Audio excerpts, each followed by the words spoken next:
कपिल धारा का दृश्य।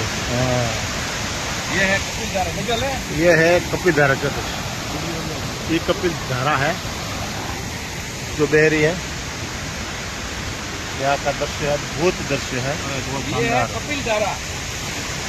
ये है कपिल धारा का दृश्य है। कपिल धारा, कपिल धारा।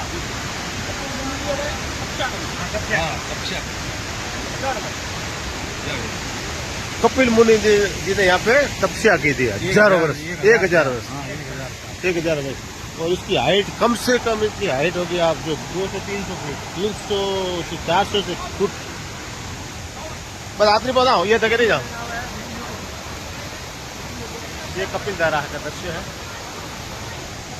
चलो हम यहाँ से वापस जा रहे हैं। डर लग रहा है अभी हमें, तो खूब डर लग रहा है। पानी से बचना चाहिए ना, नहीं जाएंगे। हमें फोन में पड़ेला हो ना, नहीं जाओ बेटा, वो हमारा फोन। बस बस चलो, अब आगे इससे आगे नहीं जाना। हम जाना जाओ टोमेटो ऊपर फोटो नसीब ये शाम की है।